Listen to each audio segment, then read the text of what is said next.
هر فصل سال خوراک خودش دارد. برای که فصل گرما است ما از پمیدور و از کبوتی ها استفاده میکنیم. قروتای ما سبکتر می آید. در زمستان باشد تنها از پیاز بیخی، قروت و روغن زرد استفاده میکنیم. حاضر ما روغن زرد آماده کرده ایم، سخت در آتش مانده، بعد بالای طبق وای میکنیم.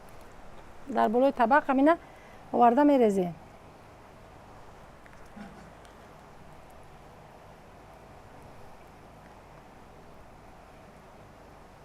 حاضر بیورن ما وای میکنیم.